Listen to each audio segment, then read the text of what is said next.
내가 순이네 곰탕 이말순이다. 내 재산 500억. 너희 같은 쓰레기들한테는 10원도 못 준다. 500억 자산가가 손주 보러 아들 집에 갔다가 며느리의 음모를 듣게 됩니다. 살아남기 위해 스스로 거지가 된 그녀는 베란다에 갇혀 약을 먹고 치매 환자로 몰리고 강제로 정신병원에 끌려갈 위기에 처합니다. 하지만 그녀는 포기하지 않았습니다. 500억 회장의 처절한 생존과 통쾌한 복수가 지금 시작됩니다. 이야기가 궁금하시다면 구독과 좋아요 눌러주세요. 댓글로 지금 어디서 시청하고 계신지 소통해 주신다면 앞으로 더 좋은 영상 제작에 큰 힘이 됩니다. 그날따라 유난히 하늘이 맑았습니다. 68세의 이말순 여사는 검은색 세단 뒷좌석에 앉아 창밖을 바라보고 있었죠. 조수석에는 한우 세트가, 그 옆에는 고급 백화점 쇼핑백이 가지런히 놓여 있었습니다. 순인의 곰탕 프랜차이즈를 일군 500억 자산가, 그녀의 오늘 일정은 단 하나 사랑하는 손주 도윤이를 보러 가는 것이었습니다. 이 기사 여기서 내려줘. 걸어 올라가려고. 말수는 아파트 단지 입구에서 차를 세우게 했습니다. 손주에게 줄 선물을 직접 들고 올라가는 맛이 있어야죠. 엘리베이터를 타고 12층에 내린 말수는 콧노래까지 흥얼거리며 복도를 걸었습니다. 이 한우는 도윤이가 좋아하는 불고기용이고 이 가방은 지난번에 지영이가 백화점에서 눈여겨보던 것이었죠. 며느리 얼굴이 환해지는 모습을 상상하니 절로 입꼬리가 올라갔습니다. 그런데 현관 앞에 다다르자 이상한 기분이 들었습니다. 도어락을 누르려는데 문이 살짝 열려 있었던 겁니다. 안에서 며느리 지영의 목소리가 새어나왔습니다. 아빠, 걱정 마. 그 노인네 혈압약이랑 수면제 섞어 먹이면 돼. 정신 못 차리게 만들어서 요양원에 쳐넣으면 끝이야. 말순의 손이 공중에서 멈췄습니다. 심장이 쿵 하고 내려앉는 것 같았죠. 죽기만 하면 공장 500억은 다 오빠 거잖아. 오빠는 내가 맘대로 할 수 있고. 아빠, 우리 이제 슬슬 움직일 때가 됐어요. 들고 있던 한우 세트가 손에서 미끄러질 뻔했습니다. 말수는 이를 악물고 선물을 붙잡았습니다. 다리에 힘이 풀려 그 자리에 주저앉고 싶었지만 본능적으로 몸을 뒤로 물렸습니다. 복도 벽에 등을 기대고 가까스로 숨을 삼켰죠. 저 안에 있는 여자가 7년 동안 어머님 하던 그 입으로 자신을 죽이겠다고 말하고 있었습니다. 말순의 머릿속이 빠르게 돌아가기 시작했습니다. 지금 들어가면 죽는다. 도망치면 재산을 뺏긴다. 지금 경찰에 신고해봤자 증거가 없다. 그렇다면 방법은 하나뿐이었습니다. 지금 빈털터리가 되면 죽일 이유가 없어지겠군. 말수는 후들거리는 다리를 이끌고 1층 분리수거장으로 향했습니다. 재활용 수거함을 뒤져 낡은 점퍼 하나를 꺼냈습니다. 누군가 버린 구멍난 슬리퍼도 집어들었죠. 때 묻은 보따리 천으로 짐을 싸는 신용을 하며 68년 인생에서 가장 처절한 변신을 시작했습니다. 한우 세트와 명품 백은 폐지 박스 속 깊숙이 밀어 넣었습니다. 나중에 찾으러 오면 되니까요. 손가락에서 3캐럿짜리 다이아몬드 반지를 빼 양말 속에 쑤셔 넣었습니다. 명품 시계는 핸드백 안주머니에 숨겼죠. 입고 있던 캐시미어 재킷을 벗어 뒤집어 입고 두 손으로 머리카락을 마구 헝클어뜨렸습니다. 거울이 없어도 알 수 있었습니다. 지금 자신의 모습이 얼마나 처참한지. 3분이었습니다. 500억 자산가에서 빈털터리 거지로 추락하는 데 걸린 시간은 고작 3분이었죠.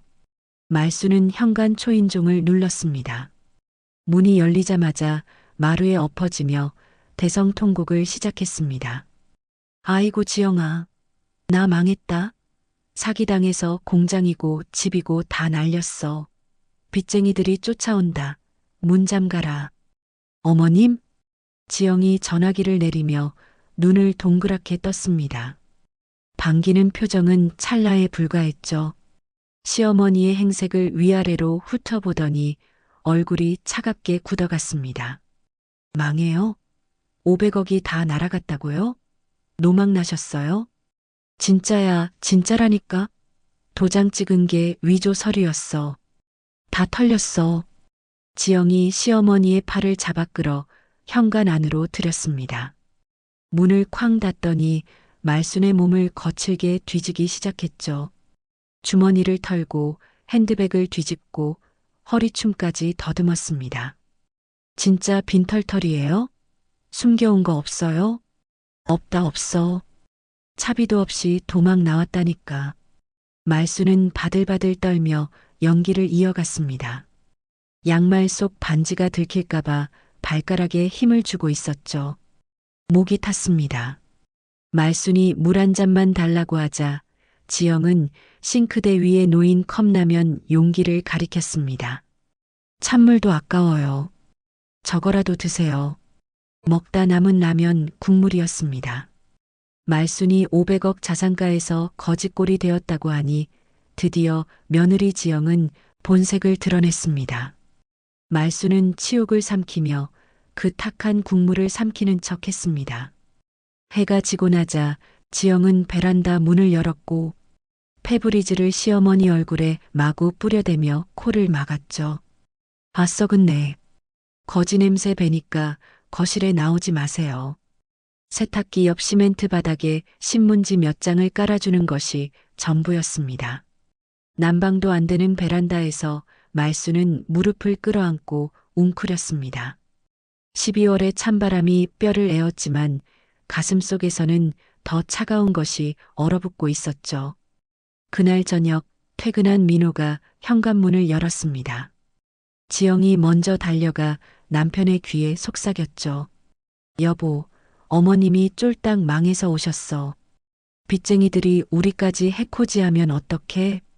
민호는 거실 너머 베란다를 바라보았습니다. 신문지 위에 쭈그리고 앉은 어머니의 뒷모습이 보였죠. 헝클어진 머리카락, 때 묻은 점퍼. 39년 인생 동안 한 번도 본 적 없는 어머니의 모습이었습니다. 그렇다고 엄마를 뭘 제대로 알아보긴 한 거야?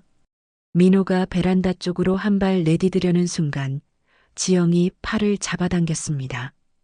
당신 지금 우리 형편이 어떤데? 나까지 힘들게 하지 마. 민호는 한숨을 깊이 내쉬더니 고개를 떨구고 방으로 들어가 버렸습니다. 등 뒤로 방문이 닫히는 소리가 들렸을 때 말순은 자신의 심장에서 무언가 떨어져 나가는 것을 느꼈습니다. 아들이었습니다. 자신이 뼈 빠지게 키운 아들이 등을 돌린 것이었죠. 아들이 저렇게 며느리에게 끌려다닐 줄 몰랐습니다. 얼마나 금이야 오기야 키운 아들인데 아무리 망했다고 해도 지 엄마한테 이런 대접을 하다니요. 말순은 자신이 이렇게 쇼를 하는 의미를 잠시 잃어버릴 정도로 깊이 상심하여 추운 줄도 모르고 석상처럼 멍하니 앉아 있었습니다. 새벽 2시 집안이 고요해졌을 때 말순은 정신을 차리고 다시 힘을 내기로 했습니다. 그래야 자신도 살고 아들도 구할 수 있었습니다. 아들이 아무리 야속한들 어미는 끝까지 아들을 구해야 했습니다. 며느리의 본 모습을 몰라서 그래서 그럴 것이라 생각하며 다시금 힘을 낸 말순은 살금살금 화장실로 들어갔습니다. 변기물을 내리는 소리에 맞춰 휴대폰을 꺼내 강동식 변호사에게 전화를 걸었습니다. 여보세요, 변호사님. 나 지금 위험해요. 낮게 속삭이는 목소리였지만 그 안에는 68년 인생을 건 처절함이 담겨 있었습니다. 내가 파산했다고 소문 내줘요. 채권자들한테 재산 다 압류당했다고 뉴스에 흘려요. 아시겠죠? 전화를 끊고 말순은 차가운 변기 뚜껑에 이마를 기댔습니다. 거울에 비친 자신의 모습이 낯설었죠. 헝클어진 머리카락, 부은 눈, 그리고 그 눈 속에 타오르는 것. 그것은 공포가 아니었습니다. 복수의 불씨였습니다. 다음 날 아침이 밝았습니다. 지영은 휴대폰으로 뉴스를 검색하다가 눈이 휘둥그레졌습니다. 어머, 이거 봐. 진짜네. 화면에는 순인의 곰탕 창업주 이말순, 투자 사기로 500억 날려. 채권단 재산 압류 착수라는 기사가 떠 있었습니다. 강 변호사가 밤새 뿌려놓은 가짜 뉴스였죠. 말수는 베란다에서 그 장면을 힐끔 보며 속으로 안도의 한숨을 삼켰습니다. 그때 현관 초인종이 울렸습니다. 문이 열리자 65세쯤 되어 보이는 남자가 능글맞은 웃음을 지으며 들어섰습니다. 지영의 친정아버지 최달수였습니다. 우리 사돈 어른이 망하셨다며? 내가 위로 차왔지. 달수는 집안을 휘휘 둘러보더니 베란다로 성큼성큼 걸어왔습니다. 말순을 위아래로 훑어보는 눈빛이 마치 고물상에서 물건값을 매기는 것 같았죠. 쯧쯧, 500억 부자가 이 꼴이 됐어? 인생 뭐 있나? 지영과 민호가 출근하고 난 뒤 달수의 본색이 드러났습니다. 주머니에서 잭나이프를 꺼내더니 말순의 보따리를 찢어발기기 시작한 겁니다. 어디 뭐 숨겨놓은 거 없나 보자. 낡은 내복들이 쏟아져 나왔습니다. 달수는 발로 툭툭 차며 혀를 찼습니다. A씨, 진짜 땡전 한 푼 없네. 그러다 달수의 시선이 말순의 발끝에 멈췄습니다. 양말이 유난히 불룩했던 겁니다. 근데 사돈, 양말이 좀 이상한데? 말순의 심장이 멎는 것 같았습니다. 그 안에는 3캐럿짜리 다이아몬드 반지가 들어 있었으니까요. 달수가 손을 뻗어 발목을 잡으려는 순간 현관에서 초인종 소리가 울렸습니다. 택배요. 달수가 인상을 쓰며 현관으로 향했습니다. 말수는 그 틈을 타 양말을 더 깊숙이 끌어올렸습니다. 손이 부들부들 떨렸죠. 오후가 되자 7살 손자 도윤이가 학교에서 돌아왔습니다. 도윤은 말순에게로 뛰어가서 할머니 학교 다녀왔습니다 하고 웃으며 할머니에게 달려갔습니다. 말순은 그런 도윤이 너무 예뻐서 안아주려 했는데 갑자기 며느리가 달려들어 도윤아 안 돼.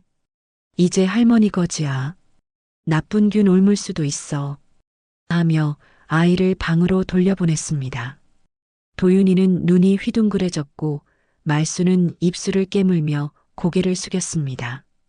60년 넘게 살면서 이렇게까지 짓밟혀 본 적은 없었습니다. 그날 밤 도윤이가 잠든 후 말수는 살금살금 거실로 나가서 낡은 영수증 뒷면에 볼펜으로 꾹꾹 눌렀었죠. 도윤아, 할머니가 미안해. 사랑한다. 그러곤 그 메모를 아이의 가방에 고이 넣어 놓았습니다. 베란다로 돌아온 말수는 이불 속에서 휴대폰을 꺼냈습니다. 강 변호사에게 상황을 알리려고 문자를 작성하는데 며느리가 화장실에 가느라 나왔습니다. 말수는 재빨리 폰을 엉덩이 밑에 깔고 자는 척했습니다. 심장이 터질 것 같았습니다. 한참 후 아무 소리 없이 잠잠해지자 말수는 화장실에 가는 척하며 거실을 지나다가 발을 멈췄습니다. 지영이 지 아버지와 전화로 조용히 통화하는 소리가 들렸던 겁니다. 아빠, 빈털털이면 쓸모없잖아. 그냥 내다 버릴까? 아니야, 혹시 모르니까 보험이라도 들어놨는지 확인해봐. 아니면 이름 빌려서 대출이라도 당겨야지. 말수는 숨을 죽이고 귀를 기울였습니다. 저들에게 자신은 그저 돈을 뽑아낼 도구에 불과했던 겁니다. 그때 지영이 가방에서 무언가를 꺼냈습니다. 작은 유리병과 주사기였습니다. 아빠가 준 거 잘 가지고 있어. 이거면 쥐도 새도 모르게 보낼 수 있다며? 천천히 맛이 가게 만들면 아무도 모른다니까. 지영이 그것을 보며 음흉하게 웃었습니다. 아빠 역시 프로야. 말순의 손톱이 손바닥을 파고들었습니다. 저 주사기 안에 든 것이 자신의 목숨을 노리는 독이라는 걸 알았으니까요. 하지만 아직은 때가 아니었습니다. 증거를 모아야 했고 살아남아야 했습니다. 다음 날 오후 학교에서 돌아온 도윤이가 베란다로 살금살금 다가왔습니다. 조그만 손에 뭔가를 쥐고 있었죠. 할머니, 이거 급식 우유인데 할머니 줄라고 안 먹었어. 미지근해진 흰 우유팩이었습니다. 말수는 손주의 얼굴을 바라보다가 눈물이 핑 돌았습니다. 이 지옥 같은 집에서 자신을 사람으로 대해주는 건 이 어린 것뿐이었으니까요. 고맙다, 우리 도윤이. 말수는 떨리는 손으로 우유를 받아들었습니다. 한 모금 마시는데 목이 메었습니다. 달콤하면서도 쓰디쓴 그런 맛이었습니다. 다음 날 말수는 베란다 한 구석에서 숨죽이며 버티고 있었죠. 아침마다 지영이 가져다 주는 것은 밥이 아니라 모멸감이었습니다. 그날 아침 지영이 유난히 상냥한 표정으로 베란다 문을 열었습니다. 손에는 오렌지 주스 한 잔이 들려 있었죠. 어머님, 기력이 많이 떨어지셨잖아요. 이거 비타민 타서 가져왔어요. 드세요. 말수는 주스를 받아들었습니다. 그런데 베란다 창문에 비친 거실 풍경이 눈에 들어왔습니다.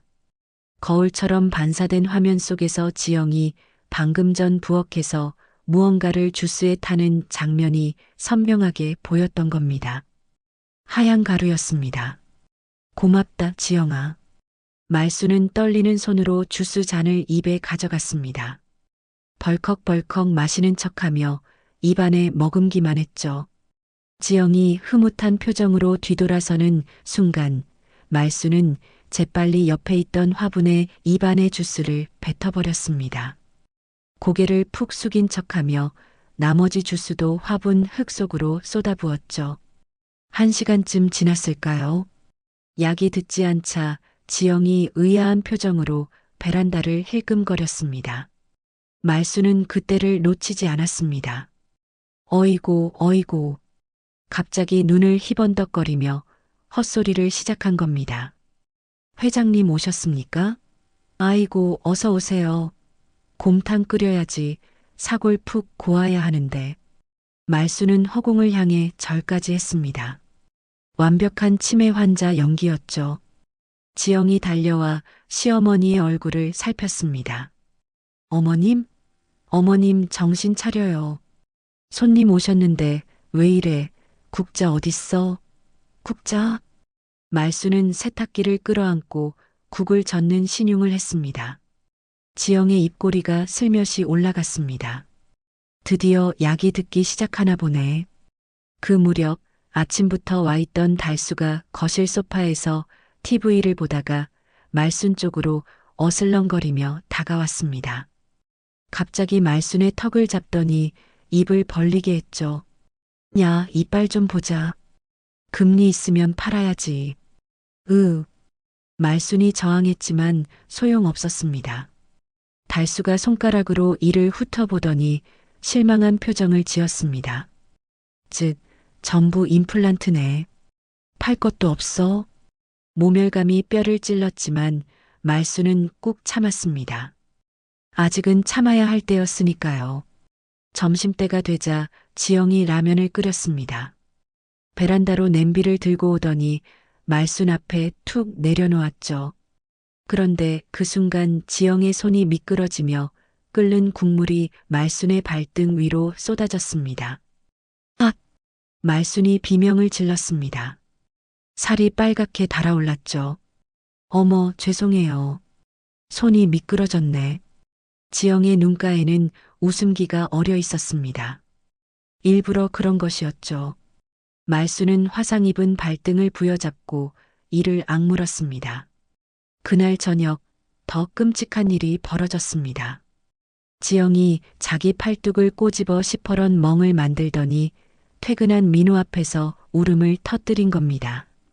여보, 어머님이 나 때렸어. 갑자기 미친 사람처럼 덤벼들어서. 뭐, 엄마가?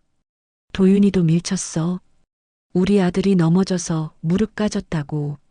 말순이 베란다에서 뛰쳐나왔습니다. 나는 그런 적 없어. 민호야, 엄마 말 믿어라.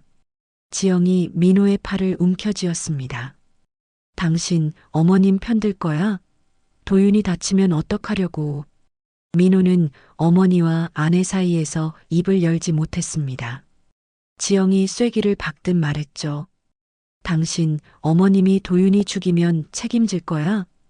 민호가 고개를 떨궜습니다. 말수는 그 모습을 보며 가슴이 찢어지는 것 같았습니다. 내 아들이 저렇게까지 무력한 사람이었던가. 깊은 밤 자는 말순의 모습을 보며 아들이 조용히 말했습니다. 엄마, 제가 알아봤는데 심각한 것 같더라고요. 지영이가 예민하게 굴어서 죄송해요. 말수는 자는 척하며 조용히 눈물을 흘렸습니다. 다음 날 아침마다 출근 도장을 찍는 달수가 말순의 가방을 뒤지다가 눈을 빛냈습니다. 최신형 스마트폰이 나왔던 겁니다. 야, 노인니가 폰은 기가 막히게 좋은 거 쓰네. 이거 팔면 몇십은 되겠다. 그거 내놔. 그것만은. 말순이 매달렸지만 달수는 폰을 주머니에 쑤셔 넣었습니다. 시끄러워. 거지가 무슨 폰이야. 핸드폰이 없어져 강 변호사와 연락이 완전히 끊어지는 순간이었습니다. 말수는 베란다 바닥에 주저앉아 하늘을 올려다보았습니다. 이제 어떻게 하나? 강 변호사에게 연락할 방법이 사라져버렸습니다. 그때였습니다. 창문 너머로 노란 유니폼을 입은 아줌마가 지나가는 게 보였습니다. 야쿠르트 배달 아줌마였죠. 말순의 눈이 번쩍였습니다. 재빨리 핸드백을 뒤져 오래된 립스틱을 찾아냈습니다. 화장지에 꾹꾹 눌렀었죠. SOS 강동식 그러곤 강 변호사의 전화번호를 적었습니다. 창문을 살짝 열고 그 화장지를 밖으로 날렸습니다. 바람에 날아간 종이가 야쿠르트 아줌마의 발 앞에 떨어졌습니다. 아줌마가 그것을 집어들고 위를 올려다보았죠. 말순과 눈이 마주쳤습니다. 다음 날 오전 야쿠르트 아줌마가 초인종을 눌렀습니다. 야쿠르트 배달이요. 지영이 귀찮다는 듯 문을 열었습니다. 아줌마는 음료수 몇 병을 건네며 말했죠. 어머님께 드리라고요. 서비스예요. 뭔 서비스야. 됐어요. 지영이 문을 닫으려는데 아줌마가 음료수를 현관 안쪽으로 밀어 넣었습니다. 지영은 투덜거리며 그것을 베란다로 던져주었죠. 어머님, 야쿠르트나 드세요. 말수는 떨리는 손으로 음료수 병을 집어들었습니다. 병 밑바닥에 작은 종이가 테이프로 붙어 있었습니다. 조심스럽게 떼어내 펼쳐보니 강 변호사의 필체였죠. 서류 준비 중. 버텨요. 말순의 눈에서 뜨거운 것이 흘러내렸습니다. 아직 자신은 혼자가 아니었습니다. 누군가 자신을 구하려고 움직이고 있었던 겁니다. 말순은 그 종이를 입에 넣고 씹어 삼켜버렸습니다. 증거를 남겨서는 안 되니까요. 목구멍으로 넘어가는 종이가 어찌나 달던지요. 희망의 맛이 바로 이런 것이었습니다. 강 변호사의 쪽지를 받은 그날 밤 말수는 잠을 이루지 못했습니다. 베란다 창문으로 들어오는 달빛을 바라보며 생각에 잠겼죠. 살아남아야 한다. 증거를 잡아야 한다. 그러려면 저들을 방심하게 만들어야 한다. 말수는 결심했습니다. 완전히 미쳐버린 치매 노인이 되기로요. 정신이 온전한 사람은 위험하지만 마시간 노인네는 경계 대상이 아니니까요. 다음 날 아침 지영이 출근 준비를 하고 있을 때였습니다. 갑자기 베란다 문이 벌컥 열리더니 말순이 튀어나왔습니다. 그런데 그 행색이 가관이었죠. 지영의 옷장에서 꺼낸 명품 원피스를 입고 있었습니다. 그것도 뒤집어서요. 얼굴에는 립스틱이 떡칠되어 있었고 눈 주위에는 아이섀도가 엉망진창으로 발려 있었습니다. 나 오늘 미팅 있어. 500억 입금하러 가야 된다고. 말수는 거실을 활보하며 소리쳤습니다. 지영의 얼굴이 새하얗게 질렸죠. 어머니, 그거 내 옷이에요. 300만 원짜리라고요. 뭔 소리야, 내 옷이지. 오늘 바이어 만나는 날인데 예쁘게 입어야지. 말수는 지영의 손을 뿌리치고 현관 쪽으로 달려갔습니다. 지영이 황급히 쫓아가 시어머니를 붙잡았죠. 어머니, 제발 좀. 그때 현관문으로 들어서던 달수가 인상을 찌푸리며 말했습니다. 아침부터 뭔 난리야. 조용히 못해? 달수가 말순에게 다가오더니 발로 툭 차려고 했습니다. 이 노인니가 냄새나게 소파 근처 오지 말랬잖아. 바로 그 순간이었습니다. 말순의 눈이 번쩍였죠. 재빨리 부엌으로 달려가 냉장고 문을 열었습니다. 여보, 여보 어디 갔어? 말순은 냉장고 안을 뒤적거리다가 지영의 고급 크림 용기를 집어들었습니다. 그리고는 뚜껑을 열어 얼굴에 듬뿍 바르기 시작했죠. 아이고 맛있다. 이게 우리 집 된장이지. 어머니, 그거 50만 원짜리 크림이에요. 지영이 비명을 질렀지만 말수는 아랑곳하지 않았습니다. 크림을 먹는 신용까지 하며 입술을 쩝쩝 다셨죠. 그때 말순의 눈에 된장통이 들어왔습니다.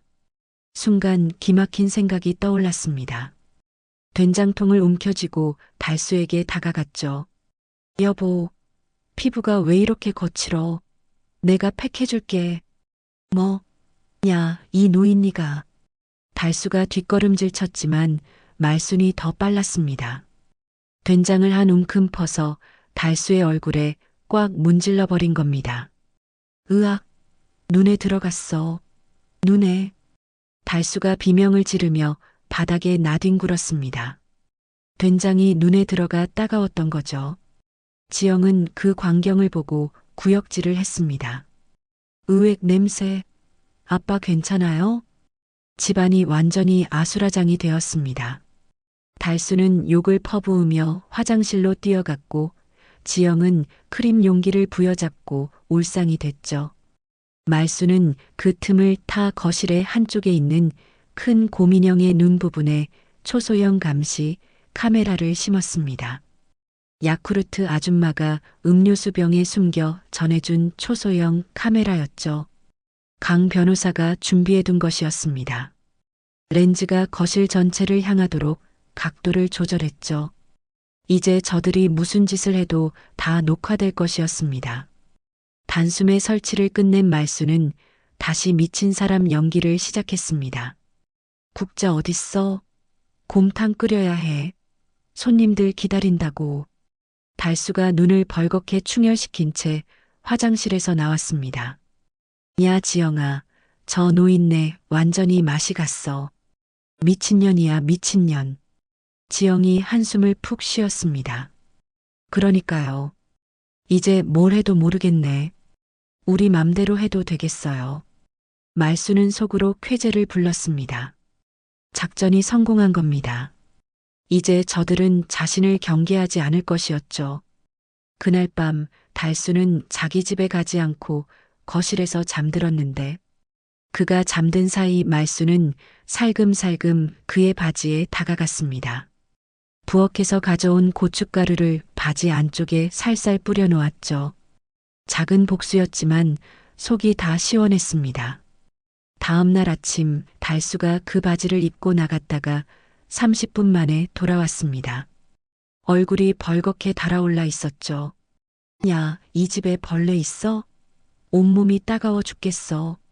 엉덩이를 극적거리며 화장실로 뛰어가는 달수의 뒷모습을 보며 말수는 속으로 웃었습니다. 베란다 한 구석에 쭈그리고 앉아 바보처럼 웃고 있는 노인네를 아무도 의심하지 않았습니다. 창밖으로 보름달이 떠 있었습니다. 말순의 눈에도 달빛이 서렸죠.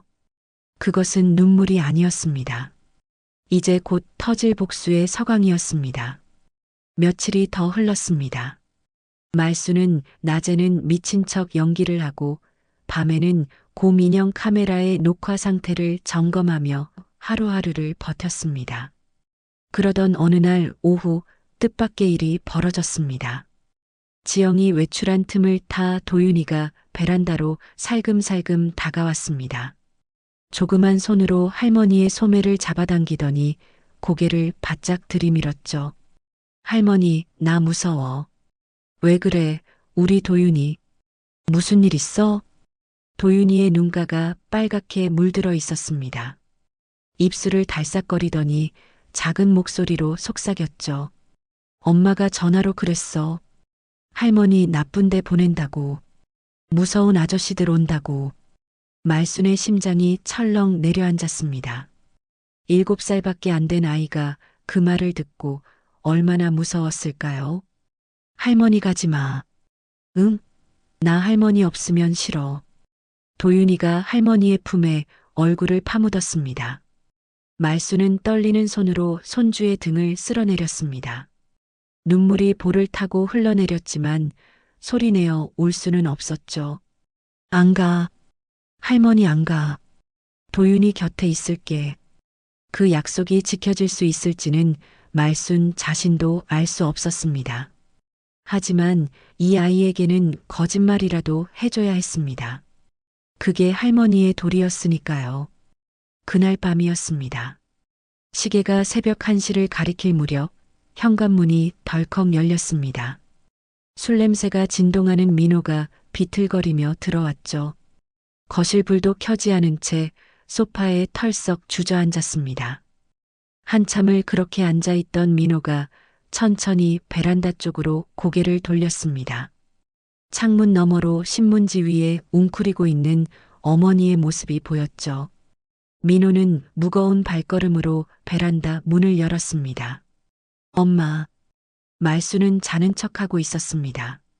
하지만 아들의 목소리에 눈을 떴죠. 민호가 그 앞에 쭈그리고 앉았습니다.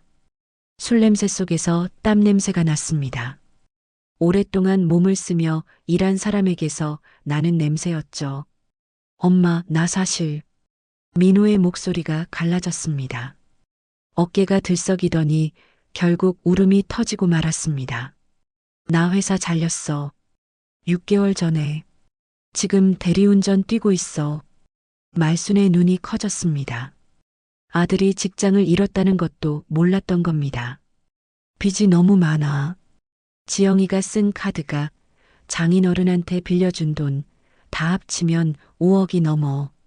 진작 엄마한테 말했어야 했는데 어떻게든 내가 해결해 보려다가 나 이제 어떻게 해야 할지 모르겠어. 민호가 어머니의 거친 손을 덥석 잡았습니다. 굳은 살이 박이고 튼 손이었죠. 평생 곰탕 솥을 저으며 자식을 키워낸 손이었습니다. 엄마 미안해. 이렇게밖에 못해서 미안해. 엄마까지 모실 능력이 안 돼서. 말순은 아무 말도 하지 못했습니다. 목구멍이 꽉 막힌 것 같았죠. 그저 아들의 손을 꼭 잡아주는 것이 전부였습니다. 민호가 한참을 울다가 지쳐 잠이 들었습니다. 말순은 아들의 잠든 얼굴을 물끄러미 바라보았습니다. 39년 전 산부인과 분만실에서 처음 안았을 때 그 얼굴이 떠올랐죠. 이마의 주름, 눈가의 다크서클, 페인볼. 세월이 아들을 이렇게까지 무너뜨려 놓았던 겁니다. 그때 민호의 점퍼 주머니에서 지갑이 삐죽 나와 있는 게 보였습니다. 말순은 조심스럽게 지갑을 꺼내 열어보았죠. 지폐는 몇 장 없었습니다. 그 대신 오래된 사진 한 장이 끼워져 있었습니다. 민호와 지영의 연애 시절 사진이었습니다. 둘이 나란히 서서 활짝 웃고 있었죠. 그런데 배경이 이상했습니다. 어떤 음식점 앞이었는데 그 옆에 익숙한 얼굴이 서 있었습니다. 사돈인 최달수였습니다. 말순의 눈이 가늘어졌습니다. 이 사진이 찍힌 건 두 사람이 결혼하기도 전이었습니다. 그런데 왜 달수가 저 자리에 있는 걸까요? 지영이 아버지를 우연히 만났다면 사진에 같이 찍히지는 않았을 겁니다. 저건 분명 셋이 같은 공간에 함께 있었다는 증거였죠. 처음부터 짜고 친 것이었습니다. 지영이 우연히 민호를 만난 게 아니라 달수와 함께 노리고 접근했던 겁니다. 말순의 손이 부들부들 떨렸습니다. 아들이 7년 동안 속아 살았던 것이었죠. 말순은 사진을 제자리에 넣고 지갑을 주머니에 도로 넣었습니다. 그리고 품에서 작은 종이를 꺼냈습니다. 야쿠르트병 포장지 뒷면에 볼펜으로 꾹꾹 눌렀었죠. 지영이 전과자다. 강동식 변호사 검색해봐라. 그 쪽지를 민호의 점퍼 안주머니 깊숙이 밀어 넣었습니다. 아들이 직접 깨달아야 했습니다. 엄마가 아무리 말해봤자 믿지 않을 테니까요. 며칠 뒤 민호가 이상한 행동을 하기 시작했습니다. 퇴근 후 화장실에 오래 들어가 있는 거였죠. 말순이 몰래 엿보니 민호가 휴대폰으로 무언가를 검색하고 있었습니다. 화면에 강동식 변호사라는 글자가 보였죠. 이게 뭐야? 민호의 얼굴이 하얗게 질려갔습니다. 강동식 변호사가 어머니 회사의 고문 변호사라는 것, 그리고 어머니의 파산설이 가짜일 수도 있다는 의심이 피어오르기 시작한 것이었죠. 그 즈음 또 하나의 결정적인 사건이 벌어졌습니다. 도윤이가 학교에서 그림을 그려온 거였죠. 민호가 아들의 책가방이 쏟아져 있길래 정리하다가 스케치북을 발견했습니다. 첫 번째 그림에는 할머니가 누워 있고 그 옆에 주사기를 든 사람이 서 있었습니다. 두 번째 그림에는 무서운 표정의 남자가 그려져 있었죠. 그 아래 삐뚤빼뚤한 글씨로 무서운 할아버지라고 쓰여 있었습니다. 민호의 손이 떨렸습니다. 7살 아이가 이런 그림을 그렸다는 것, 그것도 자기 집에서 본 광경을 그렸다는 것이 믿기지 않았죠. 도윤아, 이거 뭐야? 이 그림 뭐야? 응, 할아버지가 할머니한테 주사 놓는 거. 무서웠어. 민호의 얼굴에서 핏기가 싹 가셨습니다. 장인어른이 어머니에게 주사를 놓았다고? 그게 대체 무슨 소리인 걸까요? 그날 밤 민호는 잠을 이루지 못했습니다. 아내의 곁에 누워 있으면서도 마음은 천리 밖에 있었죠. 어머니의 쪽지, 아들의 그림, 그리고 강동식 변호사. 모든 것이 뒤엉켜 머릿속을 어지럽혔습니다. 무언가 크게 잘못되어 가고 있었습니다. 그리고 그 중심에 자신의 아내가 있다는 것을 민호는 이제 막 깨닫기 시작한 것이었습니다. 그날이 왔습니다. 말순이 가장 두려워하던 그날이요. 아침부터 지영과 달수의 움직임이 심상치 않았습니다.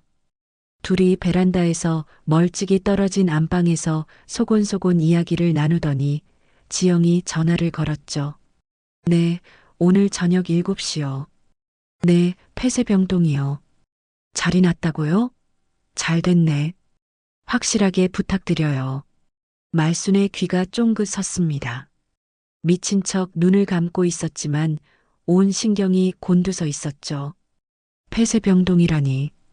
저들이 드디어 자신을 정신병원에 가두려는 것이었습니다. 달수가 흡족한 표정으로 고개를 끄덕였습니다. 오늘 밤에 확실히 처리하자. 한번 들어가면 절대 못 나와. 지영이 음흉하게 웃었죠. 네, 아빠. 이제 끝이에요. 저녁 7시가 다가왔습니다. 민호는 아직 퇴근하지 않았고 도윤이는 방에서 숙제를 하고 있었죠. 말수는 베란다에서 평소처럼 웅크리고 앉아 있었습니다. 하지만 속으로는 탈출 경로를 머릿속에 그리고 있었죠. 현관까지의 거리, 부엌까지의 거리. 정확히 7시 5분 현관 초인종이 울렸습니다. 지영이 문을 열자 건장한 남자 2명이 들어섰습니다. 흰색 점퍼를 입고 있었지만 눈빛이 예사롭지 않았죠. 사설 앰뷸런스 직원이라기보다는 어디 조폭 같은 인상이었습니다. 어디 계세요? 저기 베란다요. 완전히 맛이 갔어요. 빨리 데려가 주세요. 말수는 벌떡 일어났습니다. 저 남자들 손에 끌려가는 순간 모든 게 끝이었죠. 증거고 복수고 다 물거품이 되는 겁니다. 이리 오세요, 할머니. 병원 가셔야죠. 남자 하나가 말순의 팔을 잡으려 다가왔습니다. 말순은 몸을 비틀어 피하더니 부엌을 향해 내달렸습니다. 68세의 나이가 믿기지 않을 만큼 빠른 몸놀림이었죠. 잡아요. 지영이 소리쳤습니다. 남자들이 쫓아왔지만 말순이 더 빨랐습니다. 부엌 서랍을 벌컥 열어 국자를 움켜쥐었죠. 번쩍이는 국자를 앞으로 내밀며 외쳤습니다. 오지 마. 한 발만 더 오면 다 때릴 거야. 남자들이 움찔하며 멈췄습니다. 말순의 눈빛이 형형했죠. 미친 노인네의 눈이 아니었습니다. 68년 인생을 살아온 여장부의 눈이었습니다. 할머니, 그 국자 내려놓으세요. 다치십니다. 닥쳐. 내가 누군지 알아? 내가 순인의 곰탕 이말순이야. 그 순간 한 남자가 달려들어 말순의 손목을 잡고 국자를 빼앗았습니다. 잡아. 말순은 순식간에 제압당했습니다. 양팔이 뒤로 꺾이고 누군가 손목에 끈을 감았죠. 저항할 힘이 없었습니다. 끌어내. 달수가 명령했습니다. 남자들이 말순을 질질 끌고 현관으로 향했죠. 말순은 발버둥을 쳤지만 소용없었습니다. 복도로 나오는 순간 옆집 문이 열렸습니다. 40대쯤 되어 보이는 아줌마가 고개를 내밀었죠. 무슨 일이에요? 왜 이렇게 시끄러워요? 지영이 재빨리 다가가 상냥한 미소를 지었습니다. 아, 죄송해요. 시어머니가 치매가 심해서요. 병원에 모시는 중이에요. 아이고, 그렇구나. 힘드시겠네. 아줌마가 동정 어린 눈으로 말순을 바라보더니 문을 닫아버렸습니다. 말순이 소리쳤습니다. 아니에요. 나 치매 아니에요. 살려주세요. 하지만 아무도 믿어주지 않았습니다. 미친 노인네의 헛소리로 들렸을 테니까요. 엘리베이터 앞에 도착했습니다. 버튼을 누르고 기다리는데 그때 반대편 엘리베이터 문이 열렸습니다. 민호가 퇴근하고 들어오는 참이었죠. 엄마. 민호가 눈을 크게 떴습니다. 어머니가 묶인 채 낯선 남자들에게 끌려가고 있었으니까요. 민호야. 말순이 있는 힘을 다해 소리쳤습니다. 민호야, 전현이 사기꾼이다. 내 마누라가 사기꾼이야. 도윤이 지켜라. 민호가 달려왔습니다. 남자들 앞을 막아서며 외쳤죠. 이거 나요. 우리 엄마 나. 비키세요. 환자 이송 중입니다. 무슨 환자야? 우리 엄마 멀쩡하다고. 민호가 남자 하나의 멱살을 잡았습니다. 그러자 다른 남자가 민호를 밀쳤죠. 복도에서 난투극이 벌어졌습니다. 당신 뭐야? 민호가 주먹을 휘둘렀습니다. 남자의 턱에 정통으로 맞았죠. 하지만 곧 반격이 날아왔습니다. 민호가 벽에 나동그라졌습니다. 민호야. 말순이 비명을 질렀습니다. 그때 달수가 앞으로 나섰죠. 사위, 가만히 있어. 내 어머니 미쳤다니까. 좋게 좋게 보내자. 민호가 달수를 노려보았습니다. 피가 솟구치는 눈이었죠. 장인어른, 왜 맨날 우리 집에 계시는 거예요? 대체 뭘 꾸미시는 거예요? 달수의 얼굴이 굳어졌습니다. 민호가 처음으로 의심을 품은 것이었죠. 그때 집안에서 도윤이의 울음소리가 터져나왔습니다. 할머니, 할머니, 할머니 데려가지 마.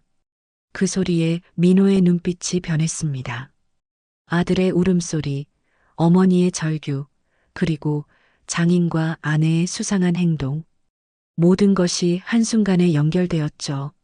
민호가 벌떡 일어나 남자들에게 다시 덤벼들었습니다. 이번에는 물러서지 않았죠. 아들을 지키겠다는, 어머니를 구하겠다는 처절한 몸부림이었습니다. 복도가 아수라장이 되었습니다. 그 혼란 속에서 멀리 경찰 사이렌 소리가 들려오기 시작했습니다. 점점 가까워지는 그 소리에 지영의 얼굴이 새하얗게 질려갔습니다. 경찰 사이렌 소리가 점점 가까워졌습니다. 아파트 단지 입구로 경찰차 2대가 들어서는 게 창문 너머로 보였죠. 경찰이야. 남자 하나가 소리쳤습니다. 두 사람은 말순을 놓아버리고 계단 쪽으로 내빼기 시작했죠. 야, 어디가? 돈 받아야지. 달수가 뒤에서 외쳤지만 소용없었습니다. 흰 점퍼를 입은 남자들은 이미 비상구로 사라진 뒤였죠. 말순은 바닥에 털썩 주저앉았습니다. 손목에 감긴 끈을 풀려고 버둥거리는데 민호가 달려와 끈을 끊어주었습니다. 엄마, 괜찮아? 다친 데 없어? 나는 괜찮다. 도윤이는? 집안에 있어. 엘리베이터 문이 열리고 경찰 2명이 뛰어나왔습니다. 그 뒤로 익숙한 얼굴이 보였죠. 강동식 변호사였습니다. 70세의 나이에도 정정한 체구, 그리고 그 손에 들린 두툼한 서류 봉투. 말순 씨, 강 변호사가 달려왔습니다. 말순의 손을 덥석 잡으며 얼굴을 살폈죠. 얼마나 고생했어? 이제 다 끝났어요. 지영의 얼굴이 하얗게 질렸습니다. 달수도 마찬가지였죠. 경찰이 왔다는 것, 그리고 저 변호사가 누구인지 알아본 것이었습니다. 저 사람이 왜? 지영이 말을 더듬었습니다. 강 변호사가 차가운 눈으로 그녀를 바라보았죠. 최수지 씨, 아니 최지영이라고 하던가요? 오랜만이군요. 뭐라고요? 민호가 고개를 갸웃거렸습니다. 최수지라니, 그게 무슨 소리인 걸까요? 강 변호사가 서류 봉투를 열어 종이 뭉치를 꺼냈습니다. 민호에게 건네며 말했죠. 이거 한번 보세요. 민호는 떨리는 손으로 서류를 받아들었습니다. 첫 장에는 사진이 붙어 있었죠. 지영의 얼굴이었습니다. 그 아래 적힌 글자들. 최수지, 사기 전과 3범, 혼인빙자 사기, 보험 사기, 유사수신 사기. 민호의 눈이 휘둥그레졌습니다. 다음 장을 넘겼죠. 달수의 사진과 전과 기록이 나왔습니다. 최달수, 사기 전과 7범, 부동산 사기, 투자 사기, 문서 위조. 손이 덜덜 떨렸습니다. 7년을 함께 산 아내가 전과 3범 사기꾼이었다니. 그것도 장인어른과 한패였다니. 이게 뭐야? 민호가 지영을 바라보았습니다. 지영의 입술이 파르르 떨렸죠. 오빠, 이건 오해야. 나 진짜 오빠 사랑했어. 사랑이라고? 민호의 목소리가 높아졌습니다. 서류를 지영에게 내밀며 외쳤죠. 이게 사랑이야? 너 처음부터 나한테 사기치려고 접근한 거잖아. 그때 강 변호사가 서류 봉투에서 사진 한 장을 더 꺼냈습니다. 지영과 낯선 남자가 함께 찍은 결혼식 사진이었죠. 이 남자가 누군지 아십니까? 최수지 씨의 전 남편입니다. 혼인빙자 사기 피해자예요. 재산 50억을 날리고 자살 시도까지 했죠. 민호의 다리에서 힘이 빠졌습니다. 벽에 등을 기대며 중얼거렸죠. 50억? 나한테도 그러려고. 지영이 갑자기 달수에게 달려들었습니다. 아버지의 옷깃을 움켜쥐며 소리쳤죠. 아빠가 시킨 거야. 나는 아빠 말 들은 것뿐이라고. 오빠 믿어줘. 달수의 얼굴이 벌겋게 달아올랐습니다. 야, 이년아. 네가 먼저 돈 냄새 맡고 접근하자고 했잖아. 500억짜리 시어머니 있는 남자라고. 네가 먼저 찍은 거잖아. 거짓말. 아빠가 다 계획한 거야. 뭐? 인연이 지금 아비를 팔아? 부녀가 서로 멱살을 잡고 으르렁거렸습니다. 7년간 숨겨왔던 추악한 민낯이 적나라하게 드러나는 순간이었죠. 민호는 그 광경을 멍하니 바라보았습니다. 저게 자신이 사랑했던 여자였다니. 저게 자신이 장인어른이라고 모셨던 사람이었다니. 그때 집안에서 도윤이의 울음소리가 터져나왔습니다. 아빠, 무서워. 민호가 정신을 차렸습니다. 재빨리 집 안으로 뛰어들어가 도윤이를 안아 올렸죠. 괜찮아, 도윤아. 아빠 왔어. 아빠가 지켜줄게. 민호는 도윤이를 안은 채 방으로 들어가 문을 잠갔습니다. 아들만은 이 지옥 같은 광경에서 지켜줘야 했으니까요. 복도에서는 달수가 점점 더 흥분하고 있었습니다. 경찰이 다가오자 뒤로 물러서며 소리쳤죠. 오지 마. 가까이 오면 다 죽여버릴 거야. 달수가 옆에 있던 수화기를 집어들었습니다. 사돈, 숨겨둔 돈 어디 있어? 500억이 한꺼번에 다 날아갈 리가 없잖아. 어디 숨겼어? 말순이 천천히 일어섰습니다. 달수를 똑바로 바라보며 말했죠. 돈? 내 돈이 탐나서 이 지랄이었어? 당연하지. 500억인데 그 돈이면 평생 놀고 먹어.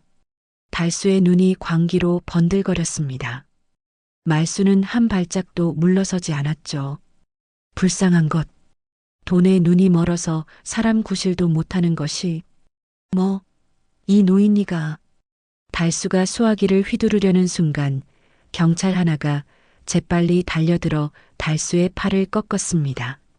수화기가 바닥에 떨어졌죠. 꼼짝 마. 달수가 바닥에 제압당했습니다. 지영도 뒤이어 수갑이 채워졌죠. 두 사람의 비명과 욕설이 복도에 울려 퍼졌습니다. 말수는 그 광경을 지켜보며 깊은 한숨을 내쉬었습니다. 7년이었습니다. 7년 동안 저 여자가 아들 곁에 있었고 저 남자가 사돈이랍시고 드나들었습니다. 그 세월 동안 자신은 아무것도 모르고 손주 볼 생각에 설레기만 했었죠. 강 변호사가 말순의 어깨에 손을 올렸습니다. 이제 진짜 끝났어요. 수고했소, 말순 씨. 말순은 고개를 끄덕였습니다. 하지만 마음 한구석이 무거웠죠. 저들을 잡은 것은 다행이지만 아들과 손주가 받을 상처는 어떻게 치유해야 할까요? 그 생각에 가슴이 먹먹해졌습니다. 경찰이 달수와 지영을 제압한 직후였습니다. 그러나 상황은 거기서 끝나지 않았죠. 잠깐만요. 강 변호사가 경찰에게 손짓했습니다. 아직 이 집안에 결정적인 증거가 남아 있었던 겁니다. 안에 들어가서 확인할 게 있습니다. 이분들 데리고 잠깐 집 안으로 들어가도 될까요? 경찰이 고개를 끄덕였습니다. 수갑이 채워진 달수와 지영이 다시 집 안으로 끌려 들어왔죠. 거실 소파에 나란히 앉혀졌습니다. 민호는 도윤이를 안은 채 방문 앞에 서 있었고 말수는 강 변호사 옆에 섰습니다. 강 변호사가 거실의 소파 한쪽 위에 앉아 있는 큰 곰 인형을 집어들더니 눈에서 초소형 감시 카메라를 떼어냈습니다. 이게 뭐예요? 경찰이 물었습니다. 강 변호사가 씩 웃었죠. 증거입니다. 며칠간 이 집에서 벌어진 모든 일이 녹화되어 있어요. 지영의 얼굴이 하얗게 질렸습니다. 달수도 입술이 파르르 떨렸죠. 곰 인형 눈에 카메라가 숨겨져 있었다는 걸 그제야 알아챈 겁니다. 강 변호사가 TV 리모컨을 집어들었습니다. 핸드폰을 거실 TV에 연결하더니 재생 버튼을 눌렀죠. 화면이 켜지자 모두의 시선이 TV로 쏠렸습니다. 첫 번째 영상이었습니다.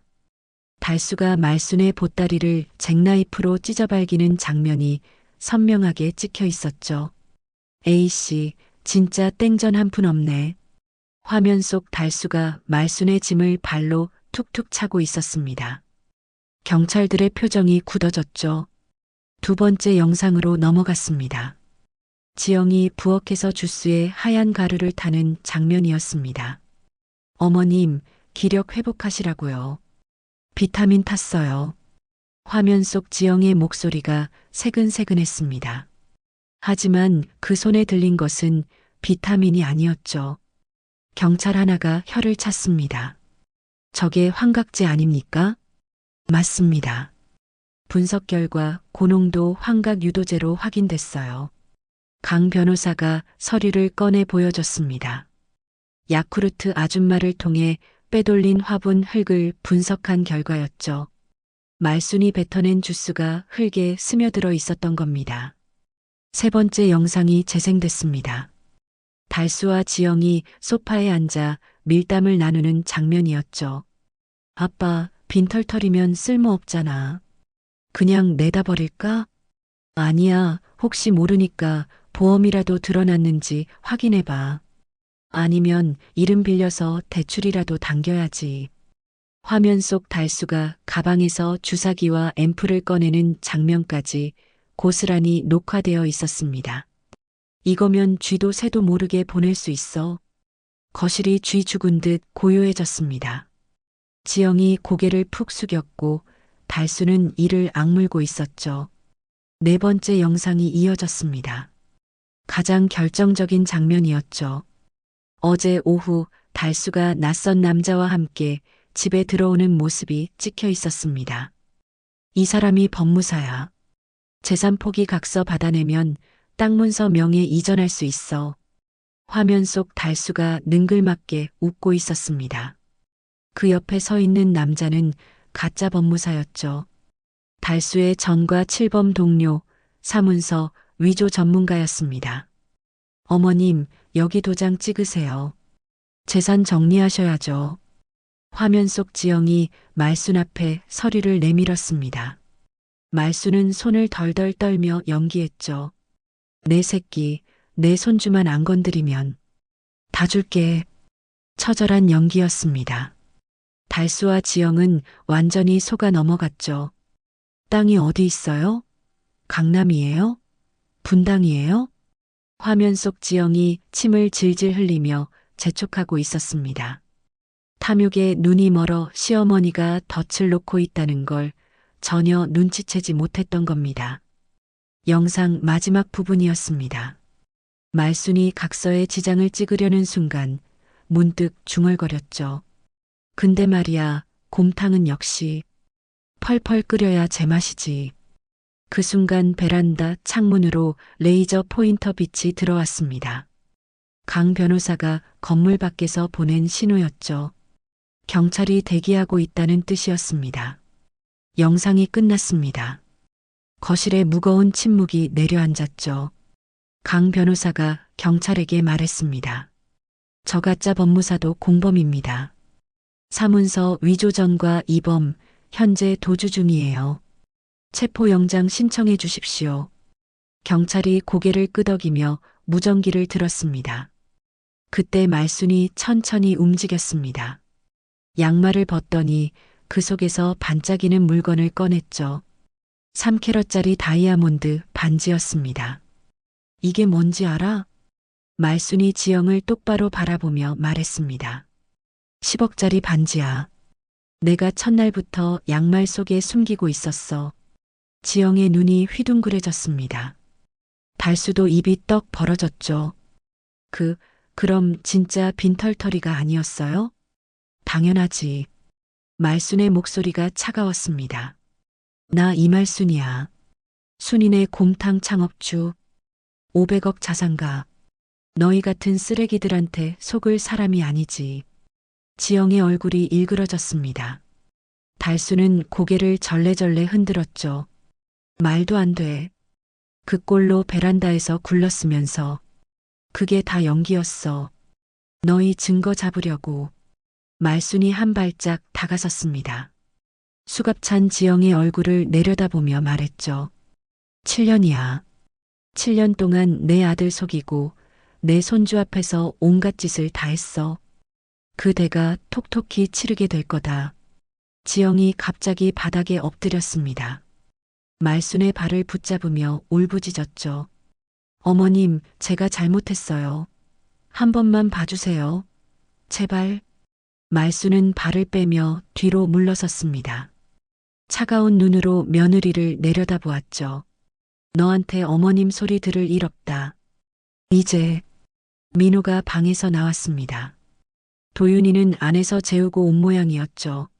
아내의 추태를 보며 한숨을 내쉬었습니다. 지영아, 그만해. 보기 싫어. 오빠는 내 편이잖아.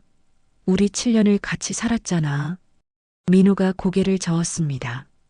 7년 동안 속았던 거지. 넌 처음부터 나를 사랑한 적 없잖아. 그 말에 지영의 울음이 뚝 멈췄습니다. 할 말이 없었던 거죠. 사실이었으니까요. 경찰이 지영과 달수를 일으켜 세웠습니다. 현관 쪽으로 끌고 나가려는 순간 달수가 발버둥을 쳤죠. 야, 이말순, 두고 봐. 내가 가만 안 있어. 말순은 그 소리에 눈 하나 깜짝하지 않았습니다.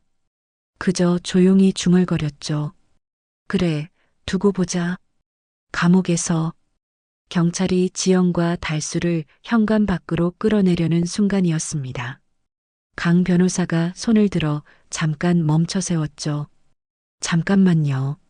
아직 끝난 게 아닙니다. 강 변호사가 현관 옆에 세워둔 커다란 쇼핑백을 집어들었습니다. 그 안에서 고급 캐시미어 코트가 나왔죠.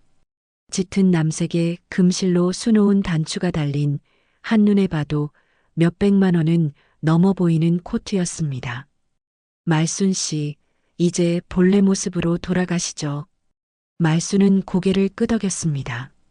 입고 있던 낡은 점퍼를 벗어 바닥에 던졌습니다. 때 묻은 슬리퍼도 벗어차 버렸죠. 강 변호사가 내민 코트를 걸치고 쇼핑백 안에 있던 가죽 구두로 갈아 신었습니다. 순간 거실의 공기가 달라졌습니다. 베란다에서 신문지 깔고 자던 거지 노인네는 사라지고 500억 자산가의 위험이 말순의 어깨에 내려앉았죠. 말순이 천천히 지영 앞으로 걸어갔습니다. 굽 높은 구두 소리가 또각또각 거실에 울렸습니다. 너 내가 누군지 알아? 지영이 고개를 들었습니다. 수갑찬 손이 부들부들 떨리고 있었죠. 순인의 곰탕 이말순이야. 내 재산 500억.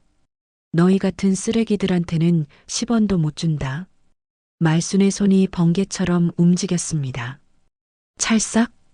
지영의 뺨을 후려갈긴 겁니다. 지영의 고개가 옆으로 휙 돌아갔죠. 뺨에 붉은 손자국이 선명하게 찍혔습니다. 그게 며느리라고 7년 동안 한 짓이야? 시어머니 죽이려고? 약 먹이고 병원에 가두려고? 찰싹? 두 번째 손바닥이 날아갔습니다. 지영이 비명을 질렀죠. 살려주세요. 제가 잘못했어요. 잘못했어? 그 입으로 잘못했다고? 말순의 눈에서 불꽃이 튀었습니다. 네가 내 손주 앞에서 무슨 짓을 했는지 알아? 7살짜리 애가 할머니가 주사 맞는 그림을 그렸어. 그게 다 내 짓이야. 지영이 바닥에 납작 엎드렸습니다. 이마를 마루에 찌우며 울부짖었죠. 어머님, 한 번만요. 한 번만 용서해 주세요. 그때 달수가 끼어들었습니다. 야, 다 지영이가 시킨 거야. 나는 시키는 대로 했을 뿐이라고. 민호가 벌컥 화를 냈습니다. 달수에게 다가가 멱살을 움켜쥐었죠. 장인어른, 지금 뭐라고 했어요? 딸한테 책임을 떠넘겨요? 민호가 달수를 바닥에 내동댕이 쳤습니다. 쿵 하는 소리와 함께 달수가 나뒹굴었죠. 7년 동안 사돈이랍시고 우리 집 들락거리면서 우리 엄마 죽이려고 했어요? 사람이 어떻게 그럴 수가 있어요? 달수가 바닥에서 기어가며 비명을 질렀습니다. 나는 몰랐어. 사돈 어른이 진짜 500억인 줄 몰랐다고. 그게 문제예요? 돈이 없으면 사람 죽여도 된다는 거예요? 민호의 목소리가 복도까지 울려 퍼졌습니다. 평생 온순하기만 했던 아들의 분노가 폭발한 겁니다. 그때 강 변호사가 휴대폰을 꺼내 말순에게 보여줬습니다. 실시간 뉴스 화면이 떠 있었죠. 순인의 곰탕 이말순 회장 건재. 파산설은 해프닝으로 밝혀져. 오늘 오후에 정정 보도 나갔습니다. 말순 씨 재산은 그대로예요. 지영의 얼굴이 새파랗게 질렸습니다. 처음부터 끝까지 속았던 겁니다. 파산 뉴스도 가짜였고, 거지 행세도 연기였고, 치매도 다 꾸민 것이었죠. 그럼, 처음부터, 그래, 처음부터 다 알고 있었어. 말순이 차갑게 말했습니다. 네가 아비랑 통화하는 거 첫날 문 앞에서 다 들었다. 노인네 약 먹여서 처리하자 내 귀로 똑똑히 들었어. 지영의 입에서 신음이 새어나왔습니다. 그날 현관문이 열려 있었던 것, 시어머니가 갑자기 망했다고 들어온 것, 모든 게 연결되었죠. 그때 지영이 갑자기 배를 움켜쥐며 소리쳤습니다. 오빠, 나 임신했어. 우리 아기 있다고. 민호가 움찔했습니다. 지영이 그 틈을 놓치지 않았죠. 제발 한 번만 봐줘. 우리 아기 아빠 없이 크게 할 거야? 순간 거실이 조용해졌습니다. 임신이라니. 그게 사실이라면 상황이 복잡해지는 것이었죠. 하지만 민호의 대답은 냉정했습니다. DNA 검사해. 내 애인지 확인되면 그때 생각하지. 지영의 얼굴이 일그러졌습니다. 연기였던 겁니다. 마지막으로 동정심을 사려고 지어낸 거짓말이었죠. 오빠 어떻게 나한테 그럴 수 있어? 어떻게? 너야말로 어떻게 그럴 수 있었어? 민호가 뒤돌아섰습니다. 더 이상 볼 필요가 없었죠. 그렇게 지영이 끌려간 후 방문이 열리고 도윤이가 뛰어나왔습니다. 잠에서 깬 모양이었죠. 거실 상황을 보더니 울음을 터뜨렸습니다. 할머니, 도윤이가 말순에게 달려와 허리를 껴안았습니다. 작은 팔로 꼭 붙잡으며 울먹였죠. 할머니 안 가지? 이제 안 가지? 말순의 눈에서 뜨거운 것이 흘러내렸습니다. 무릎을 꿇고 손주를 안아주었죠. 안 가. 할머니 안 가. 이제 우리 도윤이 곁에 있을게. 진짜? 진짜 안 가? 응, 진짜야. 약속? 도윤이가 할머니의 품에 얼굴을 묻었습니다. 어린 손주의 체온이 가슴으로 전해졌죠. 이 아이를 위해서라도 버텨낸 것이었습니다. 민호는 시끄러운 소음에서 아들을 지키기 위해 문을 닫아버렸죠. 쿵 하는 소리와 함께 7년간의 거짓 결혼이 끝났습니다. 민호가 천천히 어머니 앞으로 다가왔습니다. 무릎을 꿇고 땅에 이마를 대며 말했죠. 엄마, 제가 죽을 죄를 졌습니다. 민호야, 저 때문에 엄마가 그 고생을 했어요. 제가 그 여자를 데려왔으니까. 제가 눈이 멀었으니까. 민호의 어깨가 들썩였습니다. 39년 인생에서 처음으로 어머니 앞에서 엉엉 우는 것이었죠. 말순은 아들의 머리를 쓰다듬었습니다. 도윤이를 한 팔에 안은 채 다른 손으로 아들의 등을 토닥였죠. 일어나라. 내 잘못 아니야. 아니에요, 엄마. 제가 진작 알아봤어야 했어요. 속은 거다. 전문 사기꾼한테 속은 거야. 네가 어떻게 알아? 말순의 목소리가 부드러워졌습니다. 아들이 무능해서가 아니었죠. 저들이 너무 교활했던 겁니다. 이제 다 끝났어. 일어나. 민호가 천천히 일어섰습니다. 어머니와 눈이 마주쳤죠. 그 눈에는 미안함과 다짐이 함께 담겨 있었습니다. 엄마, 다시 시작할게요. 이번엔 제대로 할게요. 말순이 고개를 끄덕였습니다. 아들의 손을 꼭 잡아주었죠. 그래, 같이 하자. 우리. 창밖으로 경찰차가 떠나는 소리가 들렸습니다. 사이렌 소리가 점점 멀어지고 거실에는 말순과 민호, 그리고 도윤이 세 사람만 남았습니다. 강 변호사가 조용히 말했습니다. 오늘은 쉬시죠. 내일부터 법적 절차 시작하면 됩니다. 말순은 손주를 품에 안은 채 소파에 앉았습니다.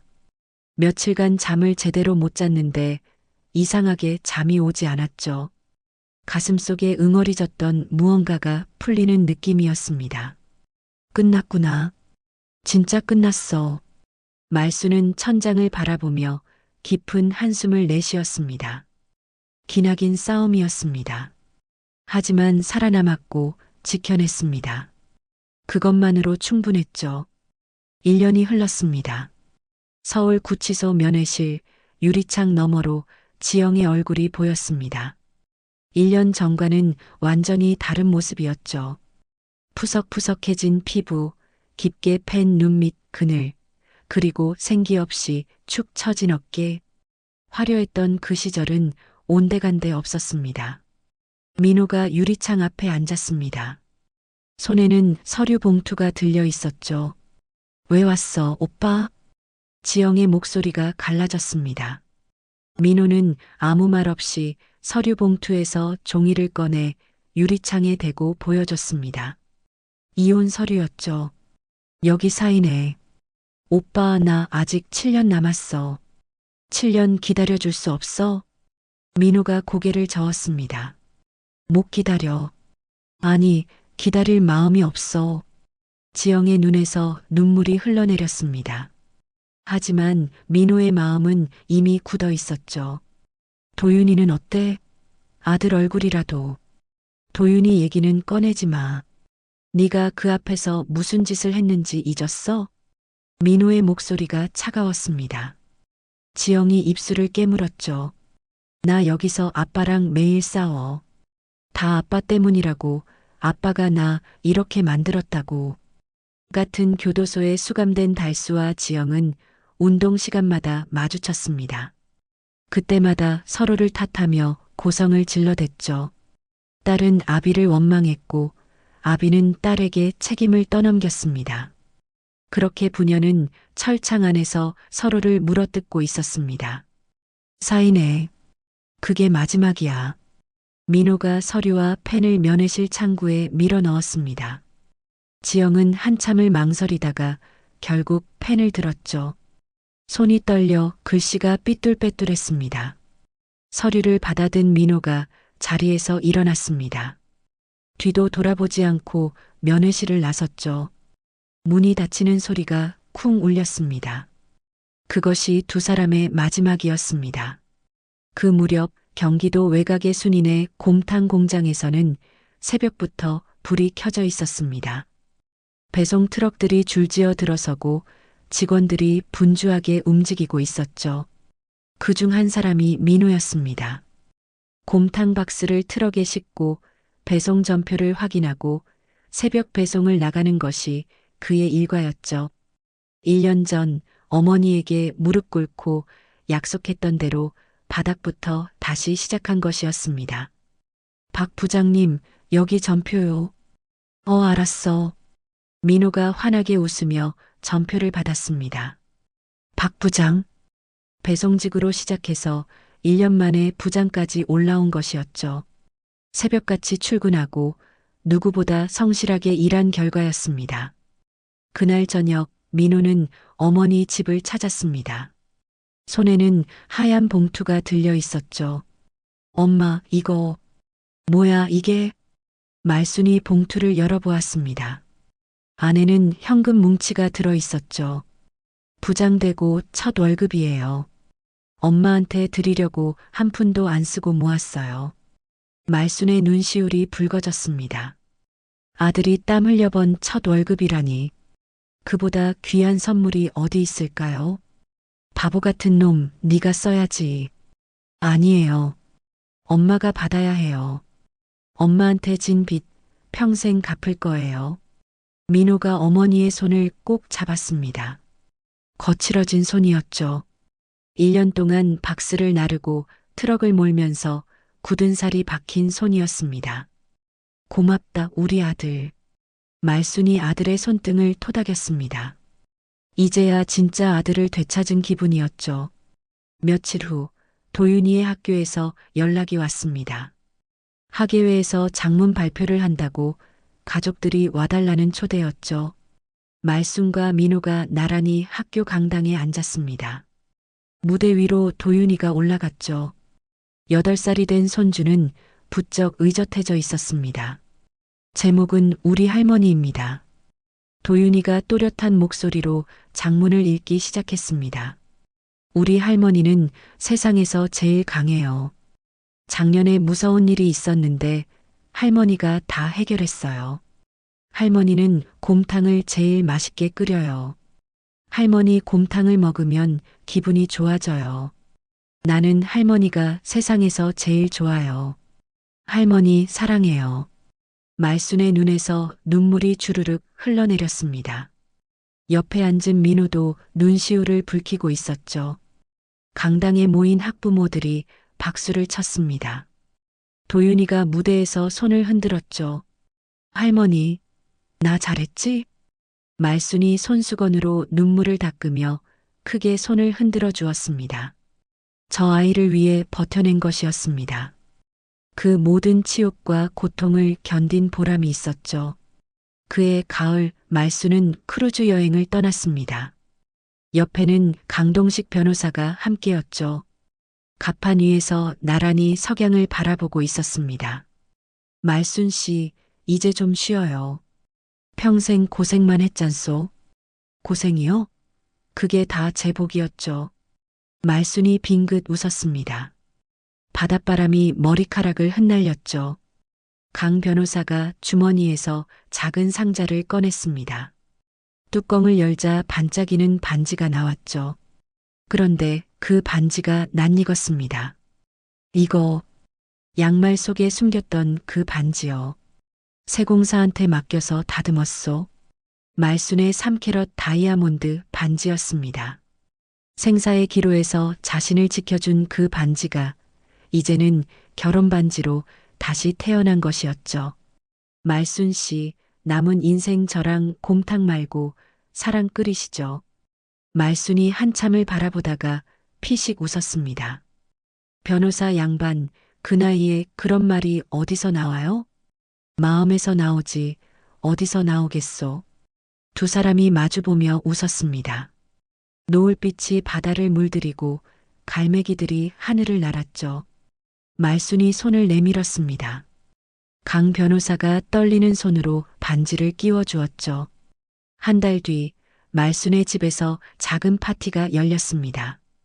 거실 식탁에 말순, 강 변호사, 민호, 도윤이가 둘러앉았죠. 식탁 한가운데에는 김이 모락모락 나는 곰탕 냄비가 놓여 있었습니다. 자, 먹자. 할머니가 끓인 곰탕이야. 말순이 국자로 곰탕을 떠서 그릇에 담아주었습니다. 도윤이가 한 숟가락 떠먹더니 환하게 웃었죠. 할머니 곰탕이 최고야. 민호도 국물을 한 모금 마시고 눈을 감았습니다. 어릴 때 먹던 그 맛 그대로였죠. 엄마, 이 맛이에요. 이 맛. 강 변호사도 연신 고개를 끄덕이며 곰탕을 비웠습니다. 말순이 그 모습을 바라보며 흐뭇하게 웃었죠. 창밖으로 노을이 지고 있었습니다. 1년 전 이맘때 이 집은 지옥이었습니다. 하지만 지금은 웃음소리가 가득한 천국이 되었죠. 말순이 가만히 중얼거렸습니다. 돈은 잃어도 다시 벌 수 있지만 사람은 잃으면 끝이다. 나는 내 진짜 보물들을 지켰다. 도윤이가 고개를 갸웃거렸습니다. 할머니, 뭐라고 했어? 응, 아무것도 아니야. 우리 도윤이 많이 먹어. 말순이 손주의 머리를 쓰다듬었습니다. 식탁 위로 따스한 불빛이 내려앉았고 네 사람의 웃음소리가 집 안가득 울려 퍼졌습니다. 이 이야기에 담아 시청자 여러분과 꼭 나누고 싶었던 마음은 이것입니다. 세상에 믿었던 사람에게 배신당하는 것만큼 아픈 일은 없습니다. 하지만 그 아픔 속에서도 포기하지 않고 버티면 반드시 다시 일어설 날이 옵니다. 진짜 가족은 피가 아니라 마음으로 맺어지는 것이고 돈보다 귀한 것은 내 곁에 남아주는 사람입니다. 힘든 시간을 보내고 계신 분들께 오늘 이 이야기가 작은 위로가 되었으면 합니다.